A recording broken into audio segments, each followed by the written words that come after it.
Simone, and in this video I'm going to talk about PanPastels and my cheap version of them. And I'm very sorry guys, I am a little sick, so please excuse me the coughing. I'll try to make sure I cut all of it out, or most of it out. But let's begin. I wanted to get into PanPastels. I wanted to try PanPastels because I think they're really cool. The only problem I have with them is they're very expensive.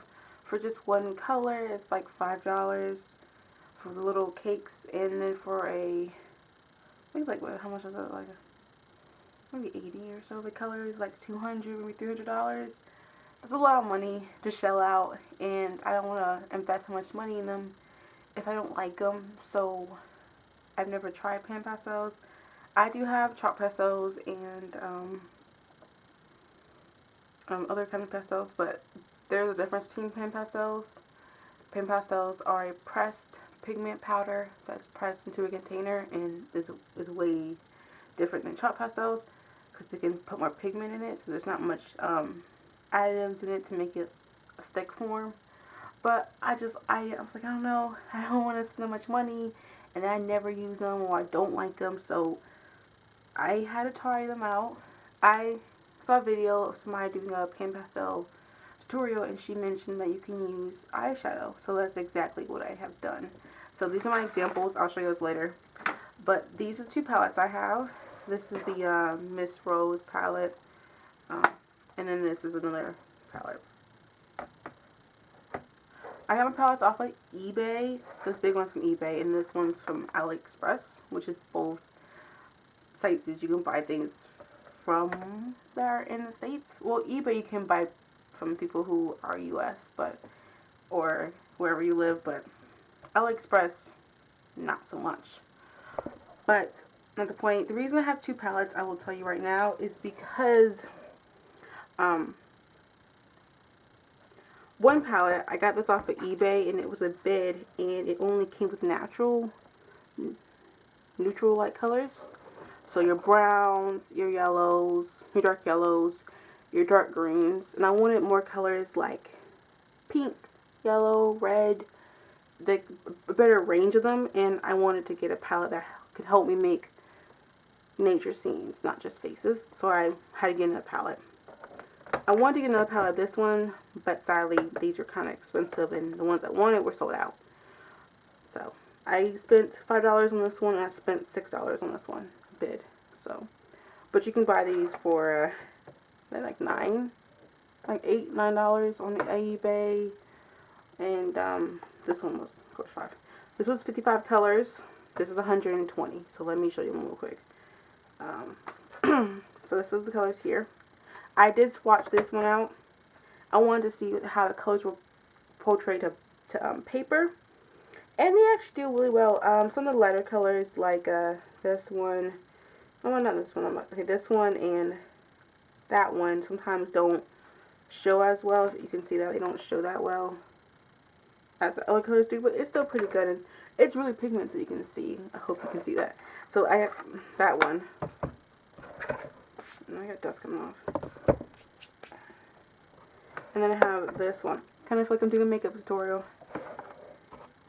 And okay. And this one, there's two trays here. You see? And they have two pigments on them. See, but you see my natural colors. I hope the glare isn't bothering you. Hold on. There you go. But you see, like, natural colors. They're about the size of a nickel. That's how big these little things are. So they're not that much. But they do well. So when I got these colors, I liked them. I was like, this is really cool. The pigment's great. But your questions might be like, okay, Simone, do they do really good on paper? They do. Do they have the same properties that PanPastels? Can I still use them? Yeah. Your questions I have answered. I did a lot of tests I saw online, the techniques that people do with PanPastels to help you guys do your testing if you want to try this. Now this is an entry level. Of course, I'm not trying to tell you don't go out and buy PanPastels.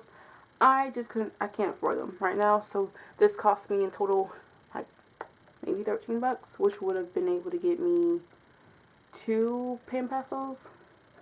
And I have 175 colors to choose from. Maybe some dupes in there because I do have a couple blacks. But let's talk about pigment wise. Sorry. Pigment wise, as you can see, they're very pigmented actually for eyeshadow. These are cheap ones. So these are very pigmented. The more expensive you go, the more expensive, better pigment it'll be. But I mean, I recommend just doing cheap eyeshadows. Of course, even though the price, upfront price of this is really cheap, after continued use, you will wear these quicker than you will PanPastels. So that is a thing to think of. This they're not gonna last as long.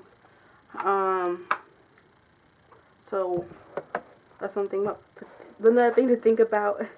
This is makeup, so a lot of them are going to be shimmery. I did get a lot of shimmers, which is not a bad thing. You might want the shimmer, which is really pretty to have. But I do like them.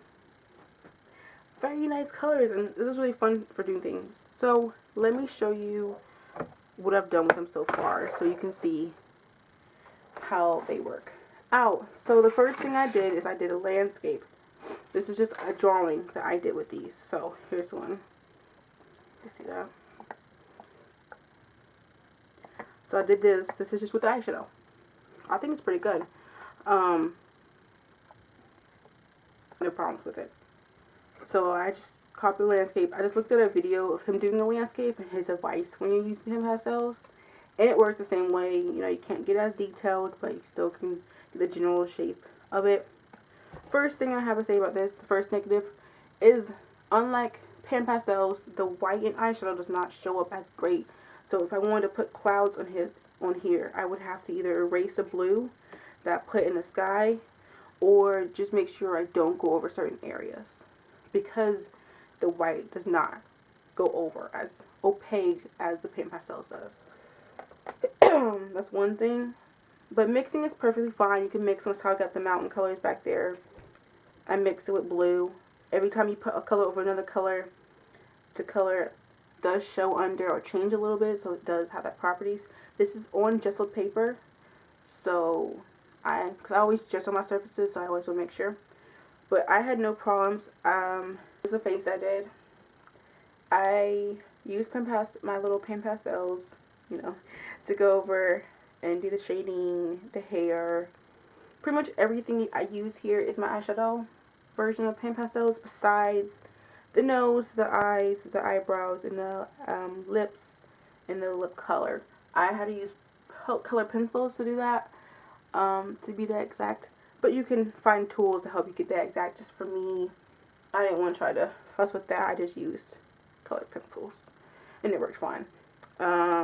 The black and the white are paint that I added in. But that's just what I did. You do what you want to do, but I did find they shaded really great. They did blend really well. And then this is coated with fixative too. Sorry. But it was really nice. I had no problems with it. I just kept going over and over to make it darker and darker, or to a shade I liked that wasn't too dark for the person I was making. But I think it turned out really well. For my first time doing this. My first one's favorite. Then the next one I did was just an experiment for fun. Just kind of work a little bit. So with this one, just ignore the writing on it. I didn't really follow it too much. What I did with this one is I went over it with watercolor. There's just some watercolor. I went over here to see if it blended, if the color picked up or anything. And I'm looking at it right now. There's a little bit of color. The color that I put on the bottom kind of coming into it, but I didn't notice it when I was painting on it, if the color really came into the paint. I made sure I use a very light color to see if I noticed much, but I don't notice. So what I did, what I was going to do was I was going to do this one with fixative, this one with no fixative and watercolor, and then this one with fixative and watercolor, but I didn't get to that point, and I didn't feel like doing it. Sorry, my hair is coming on right now. But this is erasable. You can get an eraser right now, and I could erase some of it.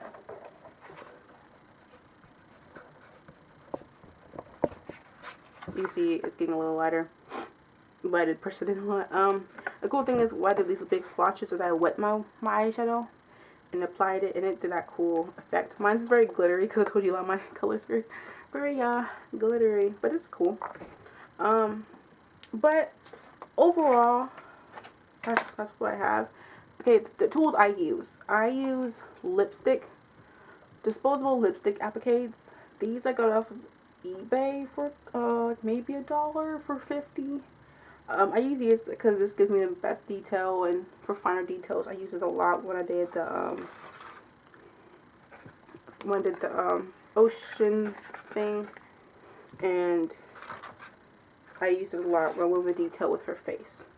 For large areas, what I do is I got this sponge from Goodwill.